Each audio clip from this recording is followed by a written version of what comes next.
अवतार श्री हनुमान जी महाराज हैं। हनुमान जी महाराज को 3 तरह की माला समर्पित होती है। एक आंकड़े के पत्ते की, दूसरी बेलपत्र के पत्ते की, तीसरी पीपल के पत्ते की। ये 3 तरह की माला जब हनुमान जी महाराज को समर्पित होती है। आंकड़े की माला महाराज, आंकड़े के पत्ते की जो माला होती है, ये माला कार्य की सिद्धि के लिए होती है। श्री शिवाय। इसमें एक एक आंकड़े के पत्ते पर सीताराम लिखा जाता है। मात्र एक पत्ता ऐसा होता है जिस पत्ते पर सीताराम नहीं लिखा जाता। 108 पत्ते में से एक पत्ता, बस उस पत्ते को हथेली में रखकर उल्टा हाथ आपको रखना है और अपनी कामना कर कर उस पत्ते को बांध देना है। ये जरूरी नहीं है कि 25 के बाद बांधो, 50 के बाद बांधो या 100 के बाद बांधो, आपकी मर्जी पड़े। उस खाली पत्ते को कहीं पर भी बांध दीजिए और उस माला को अपनी कामना कर कर श्री हनुमान जी महाराज को समर्पित कर दीजिए। माला जब हनुमान जी को चढ़ जाए तब एक घी का और एक तेल का दिया हनुमान जी के सम्मुख में लंबी बाती का लगा देना है महाराज। एक घी का, एक तेल, और अपनी कामना कर कर आप आ जाइए। आपकी वो कामना 2.5 महीना या 3 महीना, इससे ज्यादा नहीं जाएगा, वो कामना बाबा पूरी करेगा। क्योंकि शिव और हनुमान ये सब एक ही स्वरूप है। अगर व्यक्ति के जीवन में बहुत भारी रोग हो गया है, बहुत ज्यादा कष्ट हो गया है, कैंसर जैसी बीमारी भी अगर उसको घेर ली है और किडनी लीवर सब बेकार हो गया, तो निवेदन है पीपल के पत्ते की माला बनवाओ, 108 पत्ते की, और हनुमान चालीसा का हर पत्ते पर स्मरण करिए महाराज। आप हनुमान चालीसा पढ़ते जाओ, माला में गांठ लगाते जाइए, और वो माला जो व्यक्ति कैंसर से पीड़ित है हाथ का स्पर्श कराइए और शंकर को चढ़ाइए। केवल अष्टमी तिथि के दिन ये माला समर्पित होना चाहिए, शुक्ल पक्ष की अष्टमी के दिन। आप 2 या 3 अष्टमी को कर कर देखिए, अपने आप दवाई लगना प्रारंभ होगी। कैंसर जैसा रोग भी धीरे धीरे समाप्ति पर आएगा महाराज। पर करना शुक्ल पक्ष की अष्टमी को ही महाराज। कोई बच्चा एग्जाम में बैठ रहा है, सीए की पढ़ाई कर रहा है, कोई बहुत बड़े एग्जाम में बैठा, पास हो ही नहीं रहा, बहुत हार गया, बेलपत्र की माला चढ़ाई। पर बेलपत्र की जो माला है वो केवल प्रदोष पर चढ़ती है श्री हनुमान जी महाराज। आप बेलपत्र की माला चढ़ाओ, 108 बेलपत्र आप श्री शिवाय नमस्तुभ्यम मंत्र का जाप कर कर गांठ लगाकर भगवान श्री हनुमान जी महाराज के सामने पहुंचकर माला को सीधी रखकर, जो व्यक्ति एग्जाम में बैठ रहा है, नौकरी के लिए, अन्य पढ़ाई के लिए, अगर कंपटीशन एग्जाम में भी बैठ रहा है, तो माला को हनुमान जी महाराज, और हनुमान जी कौन से होना चाहिए? पूर्वमुखी। हनुमान दक्षिण मुखी नहीं चाहिए, पूर्व में जिन हनुमान जी का मुख हो वो माला ऐसी समर्पित कर कर हनुमान चालीसा का पाठ कर कर 3 बार स्मरण कर कर माला श्री हनुमान जी को पहना दीजिए। ऐसा कोई एग्जाम नहीं जिसमें से आप निकल ना पाए महाराज, पर करना आपको पड़ेगा। प्रदोष का दिन होना चाहिए, प्रदोष के दिन भगवान, और प्रयास जहां तक हो सके प्रदोष काल में अगर चढ़ाएंगे तो ज्यादा फलदायी रहेगा प्रदोष। और कई लोग तो ऐसे हैं उनको आज तक हनुमान चालीसा पढ़ना नहीं है, आज तक कोई चालीसा, चाहे गायत्री चालीसा हो, लक्ष्मी चालीसा हो, शिव चालीसा हो, पढ़ना ही नहीं आती, बस बैठ गए भगवान के सामने और पढ़ लिया आसन लगा के। नहीं नहीं नहीं, चालीसा पढ़ने का भी एक नियम है। अगर कोई लक्ष्य लेकर पढ़ रहे हो तो उसका एक नियम है। पूरी जिंदगी पढ़ते रहोगे तो भगवान की प्राप्ति नहीं है, पर लक्ष्य लेकर अगर पढ़ा है, आसन से जिस भगवान की चालीसा पढ़ रहे हो उसकी मूर्ति या उसका फोटो आपके सामने होना चाहिए।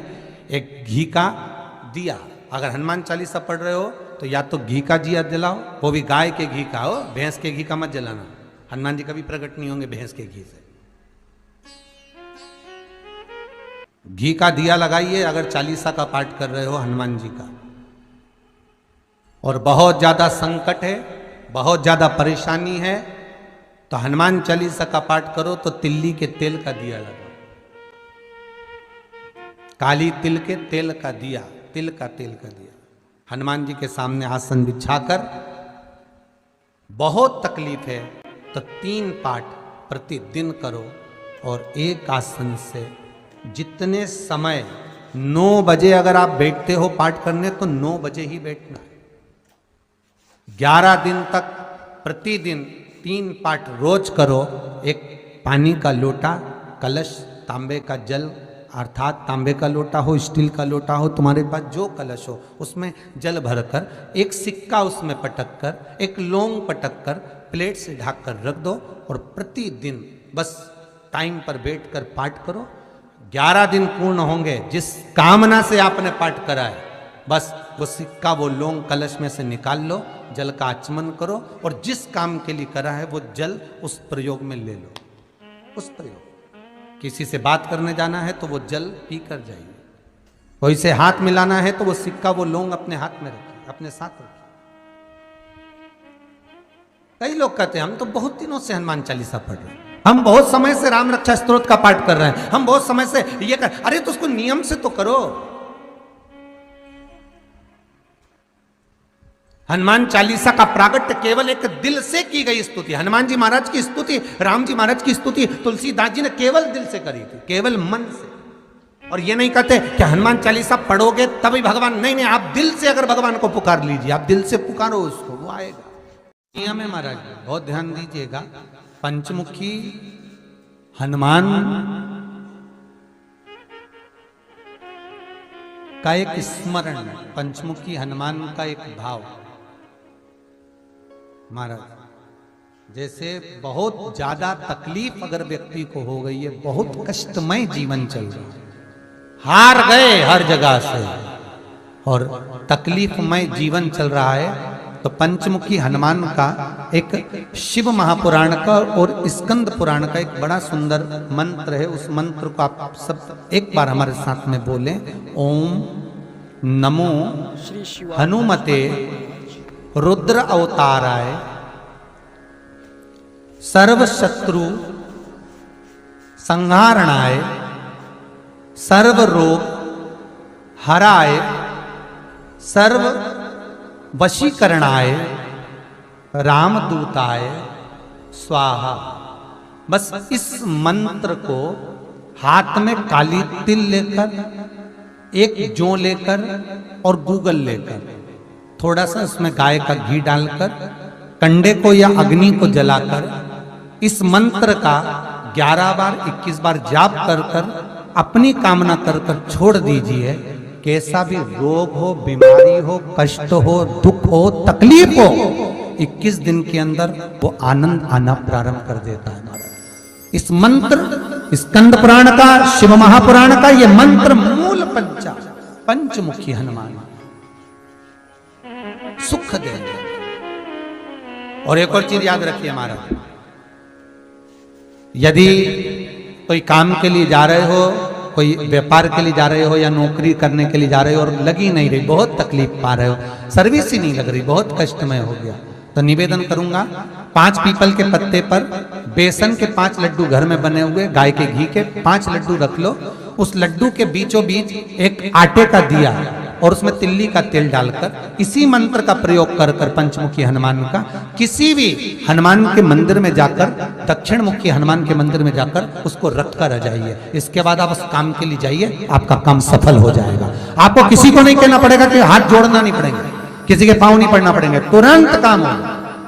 बस इस मंत्र का स्मरण कर कर पंचमुखी हनुमान का भूतेश्वर जो मंत्र है वो सुख देने वाला, आनंद देने वाला, सहज नहीं महाराज, सुख की खान है, आनंद की राशि में। महाराज, आप कोई बहुत बड़ा काम करने जा रहे हो, बहुत बड़ा यज्ञ अनुष्ठान, विवाह, शादी आदि फंक्शन करने जा रहे हो, 4 दिन 8 दिन के लिए आप घर से बाहर जा रहे हो और आपको लगता है कि घर में ताला कैसे लगाएं, तो निवेदन है एक तांबे के कलश में जल भर लीजिए और जल भरकर उसमें थोड़ी सी काली तिल डाल दीजिए, भूतेश्वर शिव का नाम लेकर। कौन से शिव का? भूतेश्वर, शमशानवासी भूतेश्वर शिव का नाम लेकर काली तिल डाल दीजिए, कलश को प्लेट से ढक दीजिए, घर के किसी भी भाग में उसको रख दीजिए। उसके बाद आप चले जाए। किसी की सामर्थ्यता नहीं है कि उस घर में कोई पांव रखे, किसी की सामर्थ्यता नहीं है। और अगर कोई भूले से पांव भी रख दिया तो 22 दिन या 21 दिन के अंदर उसको, जैसे लोगों को हवा आती है, बस उसको चक्कर आना चालू हुआ, बाल खोल खोल के घुमा मिलेगा। शास्त्र प्रमाण करता है हमारा भूतेश्वर शिव। ये कलश जो होता है ना, जल का जो पात्र होता है, ये साधारण नहीं होता, सहज नहीं होता महाराज। जैसे आज आपने मेरी लाज रखी, रक्षा करी और किसी को आने नहीं दिया, विनती स्वीकार करना। आपका जल पात्र भूतेश्वर के नाम से काली तिल से जहां रखा जाए उस ग्रह में कोई प्रवेश ना कर पाए। शिव जी ने वचन दे दिया, मेरी चंडियां 64 योगनियां, डाकनी, पिशाचनी, चुड़ैल और भूत इस कलश के विराजमान होते ही सर्वस्व फैल जाते हैं, फिर अंदर कोई नहीं आ सकता, भीतर प्रवेश नहीं हो सकता। लगे तो उन्होंने हनुमान जी से कहा कि तुम क्या चाहते हो? हनुमान जी बोले मेरे को जाना है, क्योंकि जहां राम वहां हनुमान। हनुमान जी जब कहने लगे कि मेरे को जाना है, तो राम जी महाराज बोले नहीं नहीं हनुमान, तुझे सबसे ज्यादा प्रिय क्या है? तो कह रहा पूज्य महाराज जी का भजन सुनने के लिए आप हमारे चैनल को तू कह रहा है सबसे ज्यादा प्रिय है राम प्रिय है। तो एक बार जिस समय देवऋषि नारद का अपमान हुआ, विश्वामित्र बाबा का अपमान हुआ, उस समय पर एक राजा ने जब अपमान करा तो तूने उसको राम नाम लिखकर एक जगह पर बिठा दिया और कहा कि तू राम नाम जपते रहे। उसने राम नाम जपा। तब हनुमान याद कर, मेरे सम्मुख में तू खड़ा था और युद्ध होने वाला था, तो तूने क्या कहा था? प्रभु आप इसको मार नहीं सकते क्योंकि ये आपका नाम ले रहा है। राम से बड़ा होता है राम का। शिवाय नमस्तुभ्यं महाराज। आप इसे मार नहीं सकते। तब आपने ये संवाद कहा था, हनुमान बता तेरी प्रियता क्या है? हनुमान जी कहते हैं प्रभु आपने मुझे जगा दिया, क्योंकि मुझे श्राप ये मिला था कि तू जागेगा किसी की जगाने पर, आपने मुझे जगा दिया। इसलिए हे नाथ, अब मैं जाना नहीं चाहता, सत्संग करना चाहता।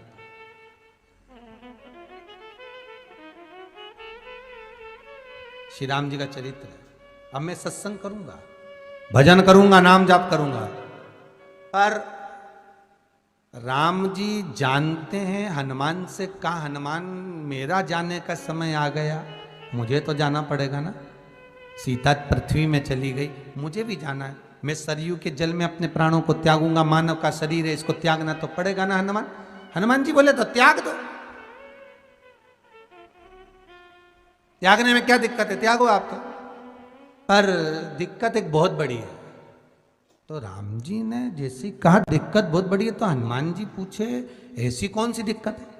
हनुमान जी के शब्द सुने तो राम जी बोले, जब जिस समय पर तुम सूर्य को निगल गए थे, इंद्र को क्रोध आया था और इंद्र ने तुम पर वज्र का जब प्रहार करा था, जब वज्र का प्रहार इंद्र ने करा तब तुम्हारा नाम हनुमान हुआ। तब सारे देवी देवताओं ने तुम्हें वर प्रदान करा। उस जगह पर यमराज भी खड़ा था, तो यमराज ने तुम्हें वर दिया था कि जहां हनुमान होगा वहां यमराज नहीं होगा। अब दिक्कत यह है कि मुझे प्राण त्यागना है और तू मुझे 1 मिनट के लिए नहीं छोड़े, तो यमराज आएगा कैसे? दिक्कत वहां अड़ी पड़ी है।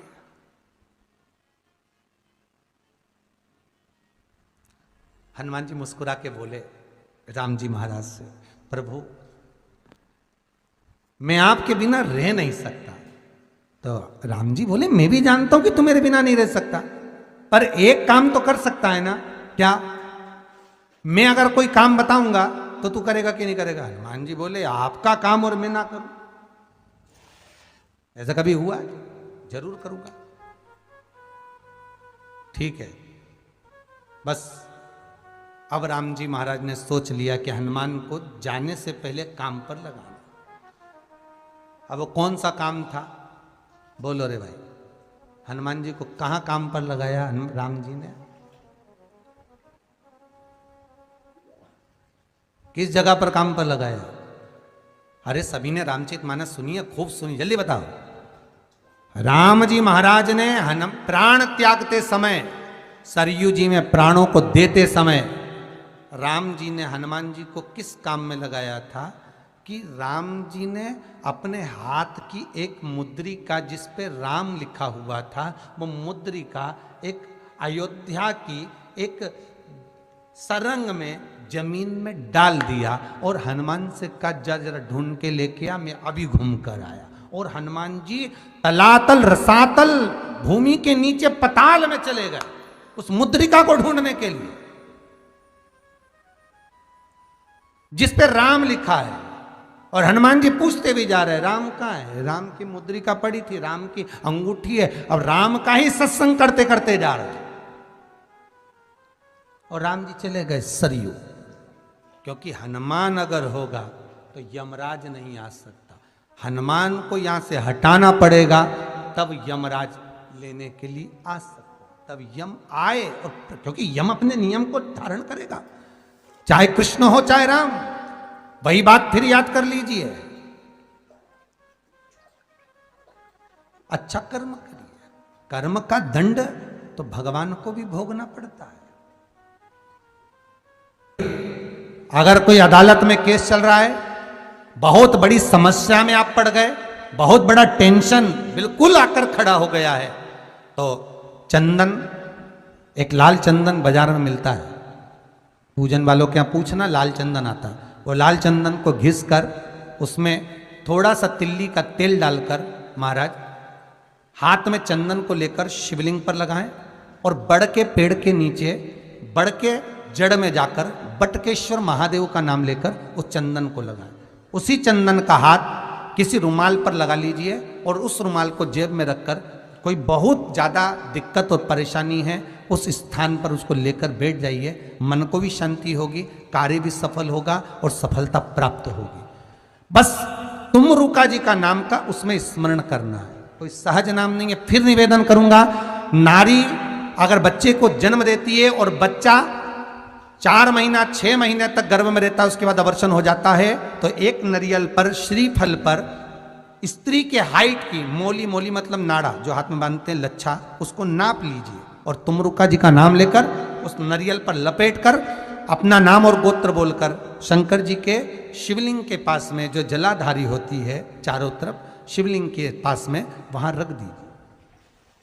शिव के शिवलिंग का स्पर्श करिए, एक बेलपत्र उठाकर मंदिर की चौखट पर खा लो तुमरुका जी का नाम लेकर। महाराज होने वाला जो बच्चा है वो पूर्ण होगा, बीच में अवर्षण नहीं होगा, बच्चा समाप्त नहीं होगा महाराज, और स्वस्थ उत्पन्न होगा। ये तुमरुका जी का नाम जीवन में सुख की अनुभूति कराने वाला है, आनंद की अनुभूति कराने, सहज नहीं है। शंकर का अनुमोदन, शिव का स्मरण, स्वयं शंकर और पार्वती भगवान आनंद के साथ में चलते।